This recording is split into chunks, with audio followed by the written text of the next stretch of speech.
बोलिए श्री सतगुरु देव की जय। परम पूज्य गुरुदेव जी, पूजनीय संत समाज, भक्त प्रेमी सज्जनों, हमारे लिए भी आज्ञा हुई है, सो आज्ञा फलनाथ सेवा में कुछ देर प्रस्तुत हूँ। साहेब जी की डायरी से कुछ अमृत विचार। सतगुरु अभिलाष साहेब की डायरी से कुछ अमृत विचार। साहेब जी कहते हैं, तुम्हें क्या करना है, क्या पाना है, कहाँ जाना है। तुम्हें क्या करना है, क्या पाना है, क्या कहाँ जाना है। करते करते, पाते पाते तथा भटकते भटकते अनादिकाल से आ रहे हो। गुरुदेव जी कह रहे हैं, तुम्हें क्या करना है, क्या पाना है, कहाँ जाना है। करते करते, पाते पाते तथा भटकते भटकते अनादिकाल से आ रहे हो। अनादिकाल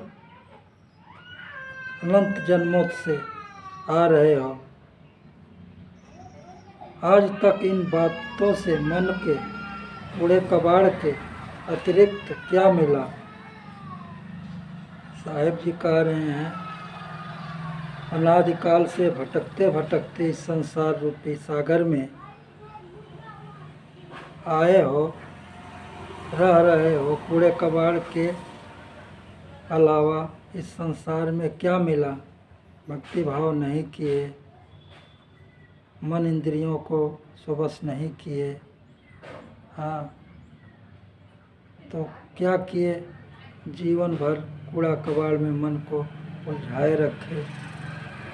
जो मन को उलझाए रखता है तो कैसे काम चलेगा मन को उलझाने से। वो स्वामी जी एक रामायण की चौपाई में कहते हैं, निर्मल मन जन सो मोहि पावा, मोहि कपट छल छेद्र न भावा। वही बात बीजक में सदगुरु कबीर साहिब जी भी कहते हैं, यह मन ऐसा हो गया जैसे गंगा नीर, पीछे पीछे हरि फिरे कहत कबीर कबीर। दोनों बातें एकदम सरल और सटीक समझाते हुए संत महापुरुष अपने अपने विचारों में कहते हैं कि मन पर जोर देते हुए कहते हैं कि यह मन ऐसा हो गया। कैसा हो गया, जैसे गंगा नीर, गंगा के पानी के समान स्वच्छ निर्मल हो गया जिसका मन, तो पूछना ही क्या है। तो साहिब जी कहते हैं कि जिसका मन निर्मल साफ स्वच्छ हो जाता है गंगा के नीर के समान, उसके पीछे पीछे परमात्मा चलते हैं। सतगुरु कबीर कह रहे हैं अपने बीजक में ये बात। कहने का भाव यह है उनका, जिसका मन निर्मल हो गया, कूड़ा कबाड़ संसार से हट करके अपने आप में तृप्त हो गया, समाधि लीन हो गया, स्वरूपस्थ हो गया, तो उसका जो मन है गंगा पानी के समान निर्मल हो गया।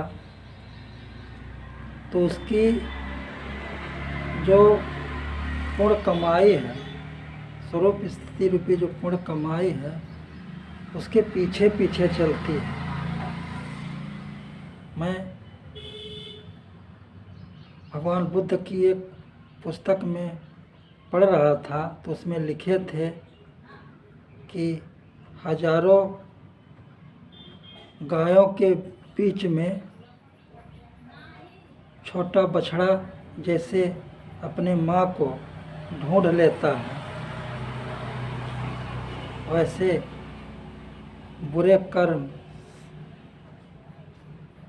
हजारों बीचों आदमियों के बीच में वो आदमी बुरे कर्म उसके पीछा ढूंढ लेते हैं, कर लेते हैं। तो साहिब जी आगे कह रहे हैं, जिसने अपने मन का सारा कब्ज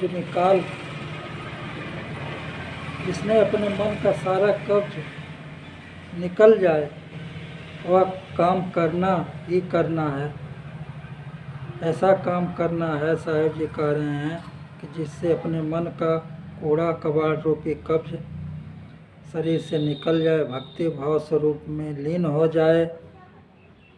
बस क्या करना है, बस अपने आप में समाधि लीन है। उसके बाद कहते हैं, तुम्हें कुछ मिलेगा नहीं, ये संसार रूपी कूड़े कबाड़ में तुम्हें कुछ नहीं मिलेगा। गुरुदेव जी बता रहे हैं, साहिब जी कह रहे हैं कि दुख ही दुख मिलेगा, इसलिए जगत से मिलने की इच्छा छोड़ दो। कह रहे हैं, इसलिए जगत से मिलने की इच्छा छोड़ दो। जगत से क्या मिलेगा?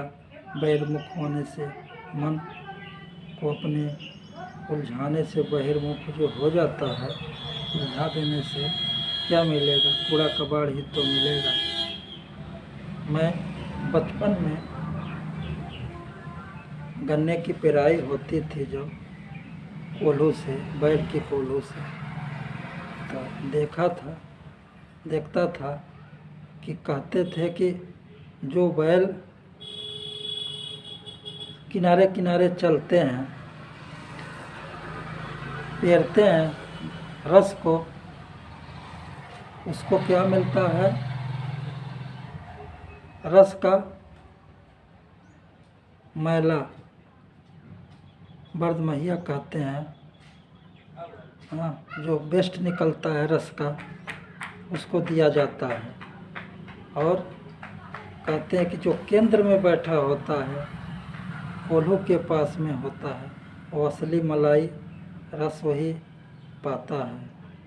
तो ऐसे हमारा मन जब बहिर्मुख रहेगा, हाँ, चारों तरफ अपने से छोड़ करके, तो क्या मिलेगा? कूड़ा कबाड़ वही बर्दमहिया की तरह मिलेगा, जो बेस्ट होता है। और जो केंद्र में अपने आप में आ जाएगा, तो अपने आप में स्वरूप स्थिति हो जाएगी, लीन हो जाएगा, परमात्मा से मिलन हो जाएगी, समाधि लग जाएगी। तो यही स्वरूप स्थिति की बात, समाधि की बात गुरुदेव जी बताते हैं, कहते हैं। इसलिए जगत से मिलने की इच्छा छोड़ दो। गुरुदेव जी कह रहे हैं, अपने से मिलो, अपने को पाओ, अपने से मिलो, अपने को पाओ, अपने में लीन हो। बाहर का सब कुछ दिखावा है। साहिब जी कह रहे हैं कि अपने से मिलो, अपने को पाओ, अपने में लीन हो। बाहर का सब कुछ दिखावा है, कुछ पल्ले पड़ने वाला नहीं है। अपने मन इंद्रियों को समेट करके अपने आप में स्थित हो जाएं, स्थित होकर के आत्मलीन हो जाएं और अपना कल्याण करें। ज़्यादा कुछ नहीं कहते हुए अपनी वाणी को यहीं विराम देता हूँ। जो त्रुटि हो उसे क्षमा करें आप लोग। बोलिए श्री सतगुरु देव की जय, बोलिए संत समाज की जय।